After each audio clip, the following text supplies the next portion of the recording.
আসসালামু আলাইকুম, স্বাগত জানাচ্ছি আরটিভি দুপুরের সংবাদে। আপনাদের সাথে আছি আমি পারভিন। দেশের অর্থনীতিকে পঙ্গু করে এই কোটা আন্দোলনের নামে বিএনপি জামায়াত পরিকল্পিতভাবে ধ্বংসযজ্ঞ চালিয়েছে বলে অভিযোগ করেছেন প্রধানমন্ত্রী শেখ হাসিনা।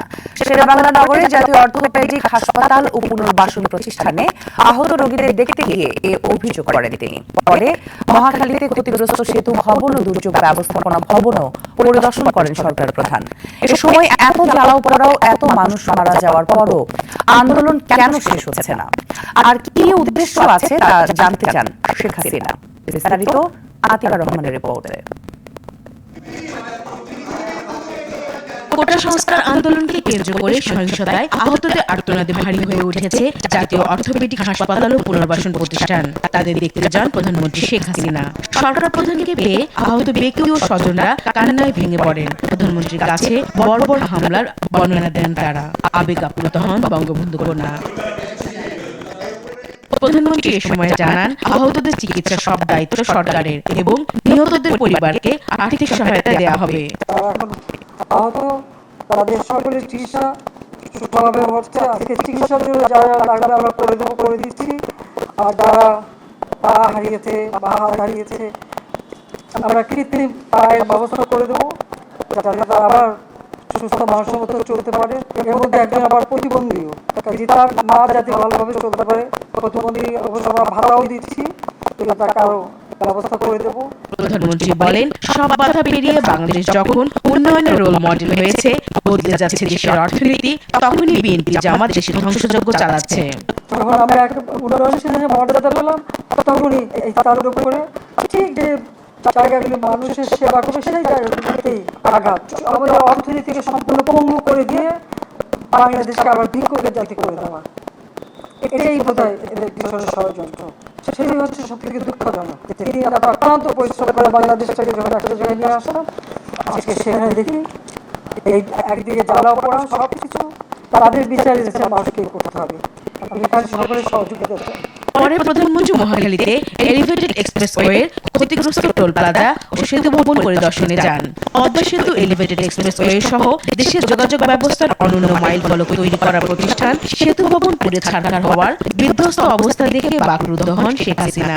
বলেন, যারা দেশের উন্নয়ন চায় না তারাই সহিংসতা করছে। এত জ্বালাও পোড়াও, এত মৃত্যুর পরও কেন আন্দোলন শেষ হচ্ছে না, এমন প্রশ্ন রাখেন প্রধানমন্ত্রী। পরে এই বিষয়ে কথা বলেন সেতুমন্ত্রী। নির্বাচনে তারা হেরে যাওয়ার ভয়ে অংশ নেয়নি, ক্ষমতার উদগ্র ঈর্ষা তাদের পেয়ে বসেছে। আন্দোলনের উপর ভর করে যারা সহিংসতা ধ্বংসযজ্ঞের মাধ্যমে একে রাজনৈতিক রূপ দেওয়ার চেষ্টা করছে, তাদের বিরুদ্ধে মুক্তিযুদ্ধের সপক্ষে সকল শক্তিকে শেখ হাসিনার নেতৃত্বে ঐক্যবদ্ধ হওয়ার আমরা আহ্বান। প্রধানমন্ত্রী মহাখালীতে দুর্যোগ ব্যবস্থাপনা ভবনেও যান। 18 জুলাই দুর্বৃত্তরা এই ভবনে আগুন ধরিয়ে দেয়, যানবাহন পুড়িয়ে দেয় এবং বিভিন্ন কক্ষে ভাঙচুর চালায়, মালামাল লুটপাট করে। আতিকা রহমান, আরটিভি, ঢাকা। কোটা সংস্কার আন্দোলন ঘিরে উত্তপ্ত হয়ে ওঠা সারা দেশ শান্ত হতে শুরু করেছে। রাজধানীতে গণপরিবহন সঙ্গে বাড়ছে ব্যক্তিগত যানবাহন চলাচল। আজ সকাল 8টা থেকে 9 ঘন্টা ঢাকা, নারায়ণগঞ্জ, নরসিংদী ও গাজীপুরে কারফিউ শিথিল রয়েছে। ঢাকা থেকে বিভিন্ন রুটে দূরপাল্লার বাস চলাচল করছে, যদিও যাত্রী সংকটের কথা বলছেন চালকরা। আর যাত্রীরা বলছে প্রয়োজনের তাগিদেই ঢাকা ছাড়ছে তারা। টানা 6 দিন পর বরিশাল ঢাকা রুটে শুরু হয়েছে লঞ্চ চলাচল, তবে এখনো শুরু হয়নি ট্রেন চলাচল।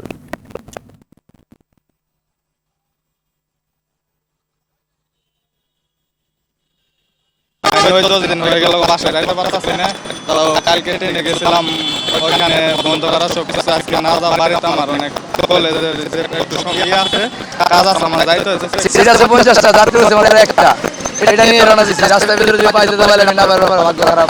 আমরা মোটামুটি এখন আছি, নিরাপদে আছি, বাট মানুষজন আছে আতঙ্ক, এরকম লোকজন বের হচ্ছে না, লোকজনের সমাগম কম আর কি।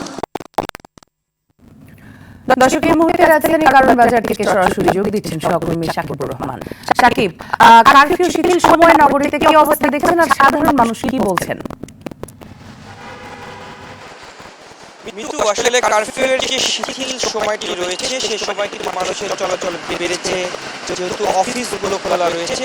শনিবার আজকে সাধারণত প্রাইভেট যে অফিসগুলো থাকে সেই অফিসগুলো খোলা রয়েছে, সেখানকার যারা কর্মকর্তা কর্মচারীরা রয়েছেন, অফিসকামী লোকজন রয়েছে, তারা চলাচল করছেন এবং তারা বলছেন যে যেহেতু তাদের অফিস খোলা এবং যানবাহনের পরিমাণ কিছুটা কম, সেক্ষেত্রে তারা আশা করছেন যে গণপরিবহন যেগুলো রয়েছে সেগুলো আরও বাড়বে, যাতে তারা ঠিকমতো চলাচল করতে পারে। এছাড়াও আমরা দেখেছি যে কারফিউ পরিস্থিতির কারণে কিন্তু রাজধানীর বিভিন্ন জায়গায় এখনও চেকপোস্ট রয়েছে। চেকপোস্টে সাধারণ মানুষকে অনেক জায়গায় জিজ্ঞাসাবাদ করা হচ্ছে, কেন তারা বেরিয়েছে সেই বিষয়গুলো তারা জানছেন। এছাড়াও কিন্তু দূরপাল্লার যে বাসগুলো রয়েছে সেগুলো কিন্তু ঢাকা ছেড়ে যাচ্ছে, যদিও সেখানে যাত্রী কিছুটা সংকটের কথা বলেছেন চালকরা। তারা বলেছেন যে যেহেতু প্রতিদিন তারা অনেকগুলো বাস ঢাকা থেকে বিভিন্ন জেলায় চলে যায়, যাত্রী কম থাকার কারণে তারা অল্প কিছু বাস সংখ্যক নিয়ে তারা যাত্রী নিয়ে চলাচল করছেন। এছাড়াও গত রাত থেকে কিন্তু লঞ্চ চলাচল শুরু হয়েছে। ঢাকা থেকে বরিশালগামী যে লঞ্চ, কয়েকটি লঞ্চ চলাচল করেছে যাত্রী নিয়ে 6 দিন বন্ধ থাকার পর। যদিও এখন পর্যন্ত কিন্তু ট্রেন চলাচলের কোনো সিদ্ধান্ত জানানো হয়নি। ট্রেন চালানোর সিদ্ধান্ত জানানো সেখানেও মানুষের চাপ বাড়বে। অফিস যেহেতু খোলা, অনেক মানুষ ঢাকায় এসে আটকা পড়েছে, তারাও তাদের নিজ গ্রামে চলে যেতে চান। এছাড়াও অনেকে ঢাকা শহরে আসতে চান, যাদের বিভিন্ন ধরনের কাজ রয়েছে, অনেকে চিকিৎসার জন্য আসে, সে সকল মানুষ কিন্তু আসলে স্বাচ্ছন্দ্যে চলাচল করতে চান। সাধারণ মানুষ যেটি বলছে, তারা আসলে স্বাভাবিক জীবন চান, যেহেতু তাদের কর্মক্ষেত্রে যেতে হয়, রোজগার করতে না পারলে তাদের পরিবার চালানো কঠিন হয়ে যায়। সেক্ষেত্রে তারা আশা করছেন দ্রুতই সব পরিস্থিতি ঠান্ডা হয়ে যাবে এবং তারা আগের মতোই আবার স্বাভাবিক জীবনযাপন করতে পারবে। তো এই ছিল আমার কাছে কারণ বাজার থেকে সর্বশেষ ঋতু। সাকিব, ধন্যবাদ আপনাকে। স্বাভাবিক হয়ে আসছে সারা দেশ।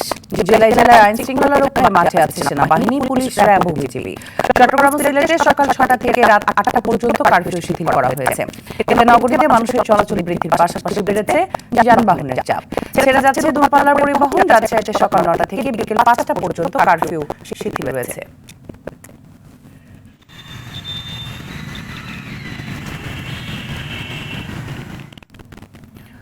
দর্শক, কিছুক্ষণ আগে সাভার থেকে সর্বশেষ অবস্থা জানিয়েছেন আমাদের সহকর্মী জিয়াউর রহমান জিয়া।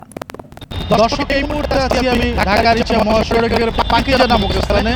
আমরা যেটি দেখছি যে আজ সকাল 8টা থেকে 5টা পর্যন্ত কারফিউ শিথিল। সেই শিথিল কারফিউ অবস্থায় ঢাকা রিচা মহাসড়কের যে যান চলাচল সেটি আপনারা দেখতে পাচ্ছেন। আপনারা যদি একটু দেখায় যে ঢাকা রিচা মহাসড়কে যেহেতু 8টা থেকে 5টা পর্যন্ত শিথিল রয়েছে, সেই পরিস্থিতিতে ব্যাপক যানবাহন চলাচল করছে। এখানে স্থানীয় যানবাহন ছাড়াও দূরপাল্লার যে যানবাহনগুলো রয়েছে সেগুলো রয়েছে বিভিন্ন মালবাহী যানবাহন, যেগুলো জরুরি প্রয়োজন ব্যবহৃত হয়। তো আমরা যেটি দেখতেছি যে ঢাকা রিচা মহাসড়কের যে যান চলাচল সেটি স্বাভাবিক রয়েছে। এখানকার যে সাধারণ মানুষ আরো ঘরমুখী মানুষ তারাও নিরাপদে বাসা যাচ্ছে। আমরা যেটি দেখতেছি যে সকালবেলা যে গার্মেন্টস শ্রমিক যে শ্রমিকরা তারা তাদের স্বকর্ম কেটে স্বাচ্ছন্দ্যভাবে গিয়েছেন এবং সেখানে তাদের কোনো ব্যক্তিত্ব হয়নি। তো সব মিলিয়ে আমরা যেটি বলতে পারি যে ঢাকা রিচা মহাসড়ক সহ আবার কারফিউ পরিস্থিতিতে সাভারের যে জনজীবন সেটি অনেকটাই শান্তি ফিরে এসেছে এবং নিরাপদে ঘরমুখী মানুষ, যারা কর্মজীবী মানুষ এবং গার্মেন্টসে যারা আছে তারা নিরাপদ রয়েছেন এবং আইন শৃঙ্খলা পরিস্থিতি স্বাভাবিক রয়েছে। তো এই ছিল সাভারের সর্বশেষ অবস্থা। এতক্ষণ সাভারের পরিস্থিতি জানাচ্ছিলেন সহকর্মী জিয়াউর রহমান জিয়া। যতদিন যাচ্ছে কারফিউ যেন তার চরিত্র বদলাচ্ছে। কারফিউর অষ্টম রাতে রাজধানীর বিভিন্ন পয়েন্টে সেনাবাহিনীর কড়াকড়ি থাকলেও পাড়া মহল্লার দোকানগুলো যেন চলছে আপন নিয়মে। আর কারণ বাজার দেখে তো বোঝার উপায় নেই দেশে কারফিউ চলছে। তবে আইন শৃঙ্খলা বাহিনীর ঊর্ধ্বতন কর্মকর্তা বলছেন, কারফিউ না মানলে দিতে হবে চড়া মূল্য। বিস্তারিত মাহিনা আরাফাতের রিপোর্টে। রাজধানীর কারওয়ান বাজার, সময় রাত 8টা, দেখে বোঝার কোনো উপায় নাই দেশে কারফিউ চলছে। ক্রেতা বিক্রেতা আর আড়তদারদের হাতে রাখে সরগরম রাজধানীর অন্যতম এই পাইকারি বাজার। কারফিউর মধ্যে রাজধানীর বিভিন্ন সড়ক ও গুরুত্বপূর্ণ স্থানে আইন শৃঙ্খলা রক্ষাকারী বাহিনীর সড়ক উপস্থিতি থাকলেও কারওয়ান বাজারে সেভাবে উপস্থিতি নেই। এখানকার বেশিরভাগ মানুষই জানান পেটে পেয়ে রাস্তায় বের হয়েছেন তারা।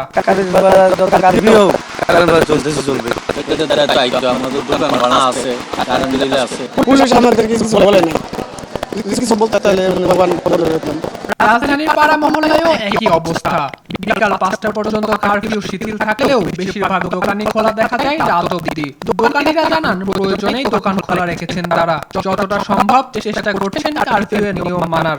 সরকারের যে রুল, ওই রুলটা আমরা পালন করি। পুলিশ প্রশাসনের পক্ষ থেকে এখন নির্দেশনা, তারা বলে না যে খোলেন, বলেন না বলে বন্ধ করেন।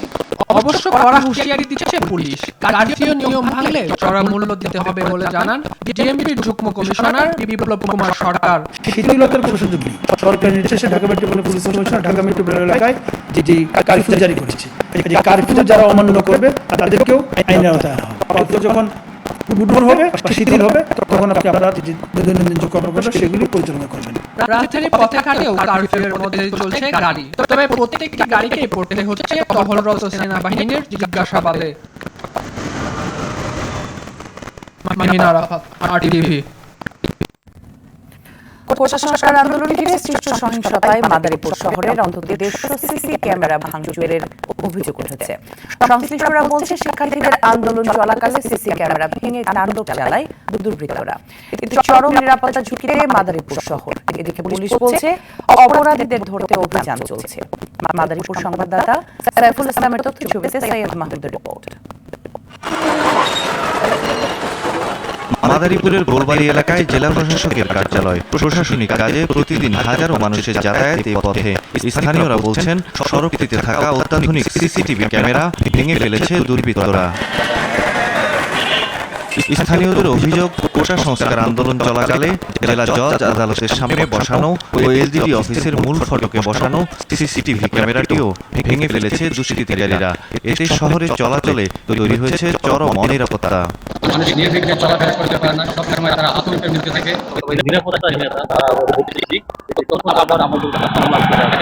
150টি সিসি ক্যামেরা এই দুর্বৃত্তকারীরা ভেঙে ফেলেছে। সাধারণ মানুষও কিন্তু এই সিসি ক্যামেরার জন্য তারা খুব নির্বিঘ্নে নিরাপদ মনে করত, যেটি এখন তাদের মধ্যে আতঙ্ক রয়েছে। অপরাধ আড়াল করতে পরিকল্পিতভাবে ক্যামেরা ভাঙা হয়েছে বলে জানায় পুলিশ। তবে নিরাপত্তা নিশ্চিতে দ্রুতই সব ঠিকঠাক করা হবে বলে জানান এই কর্মকর্তা। ধ্বংস করার ঠিক আগের মুহূর্তে ফুটেজ থেকে তাদেরকে শনাক্ত করতে সক্ষম হয়েছি এবং তাদেরকে আটক করছি। দেশের স্বাভাবিক প্রক্রিয়া, সেই প্রক্রিয়া আমরা মেরামত কার্যক্রম শুরু করেছি। হয়তো দ্রুত সকল ক্যামেরা সচল হয়ে যাবে। সৈয়দ মাহমুদ, আরটিভি। বাংলাদেশের কোটা আন্দোলন পরিস্থিতি নিয়ে পশ্চিমবঙ্গের মুখ্যমন্ত্রী মমতা বন্দ্যোপাধ্যায়ের মন্তব্য ঘিরে বিতর্ক থামছেই না। এর দেশটির কেন্দ্র সরকার সতর্ক করার পর পাল্টা জবাব দিয়েছেন পশ্চিমবঙ্গের মুখ্যমন্ত্রী। তার দাবি, মন্তব্য বিকৃত করে বাংলাদেশকে ভুল বোঝানো হয়েছে। সামদানি প্রতিনিধির রিপোর্ট। বাংলাদেশের কোটা সংস্কার আন্দোলন নিয়ে গেল সপ্তাহের রোববার এক সভায় পশ্চিমবঙ্গের মুখ্যমন্ত্রী মমতা বন্দ্যোপাধ্যায় বলেন, অসহায় মানুষ যদি বাংলার দরজায় খটখটায় তবে তাদের আশ্রয় দেওয়া হবে। বিতর্কের শুরু সেখান থেকেই। দেশ নিয়ে কোনো কথা বলতে পারি না, কারণ ওটা একটা আলাদা দেশ। যা বলার ইন্ডিয়া গভর্নমেন্ট বলবে, আমি বলতে পারি না। কিন্তু আমি এটুকু বলতে পারি, অসহায় মানুষ যদি বাংলায় দরজা খটখটানি করে আমরা তাদের আশ্রয় নিশ্চয়ই দেব।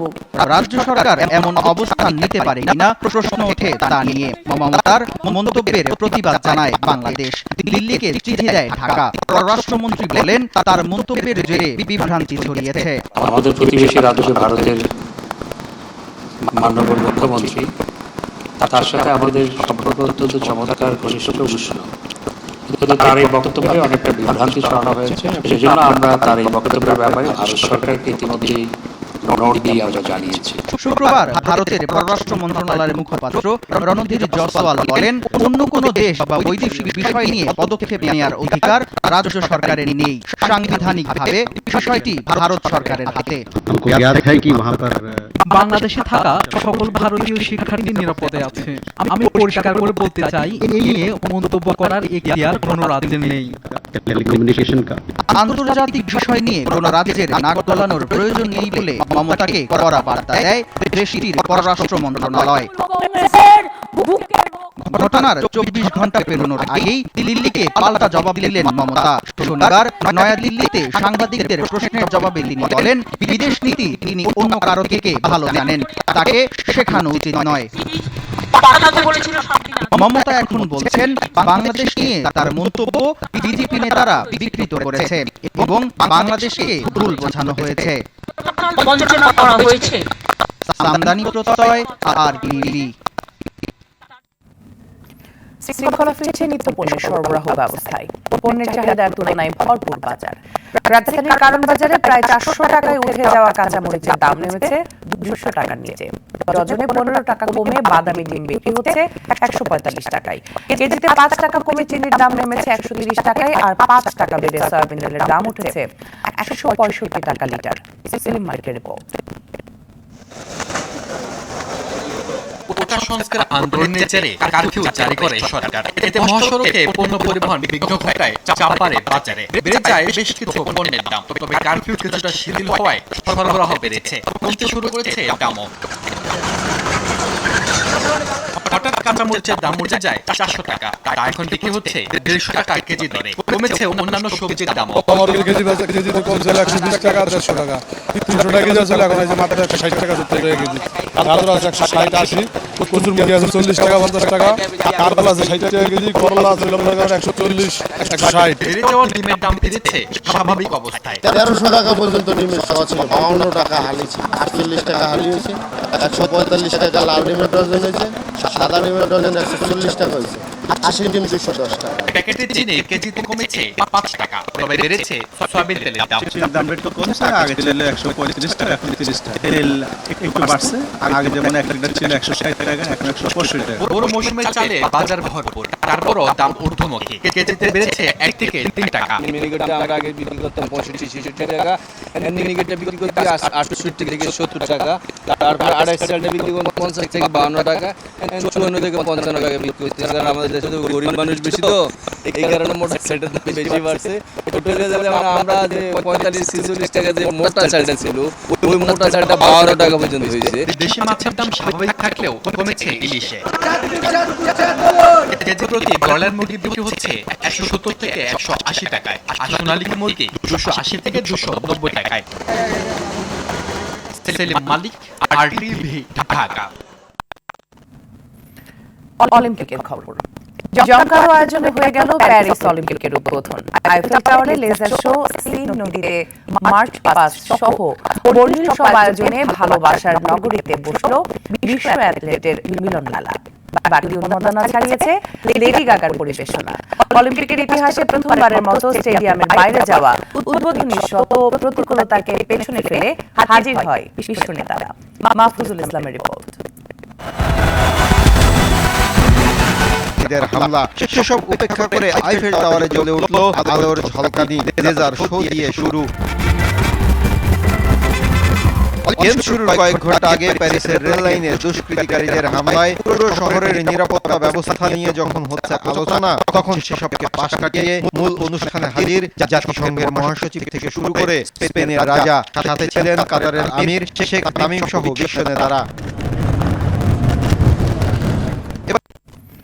প্যারিস অলিম্পিকে টিকে থাকা লড়াইয়ে আজ ইরাকের বিপক্ষে মাঠ নামবে আর্জেন্টিনা। ফ্রান্সের লিও স্টেডিয়ামে ম্যাচটি শুরু হবে বাংলাদেশ সময় সন্ধ্যা 7টায়। গ্রুপ পর্বের প্রথম ম্যাচে মরক্কোর বিপক্ষে নাটকীয় হারে পয়েন্ট টেবিলের 3-এ অবস্থান করছে আলবি সেলেস্তারা। ফলে ইরাকের বিপক্ষে জয় ছাড়া কোনো কিছুই ভাবছে না ম্যাচ চালানোর শিশুরা। এদিকে নিজেদের প্রথম ম্যাচে ইউক্রেনকে হারিয়ে পয়েন্ট টেবিলের শীর্ষে রয়েছে ইরাক। ফলে কোয়ার্টার ফাইনাল খেলতে দলটির নজর এখন পূর্ণ পয়েন্টে। দুপুরের সংবাদ এই পর্যন্ত। সর্বশেষ সংবাদ জানতে যে কোনো মোবাইল ফোন থেকে 2414 নম্বরে ডায়াল করুন। জেলা সংবাদ বিকেল 4:05টায় দেখার আমন্ত্রণ রইল। ধন্যবাদ সবাইকে।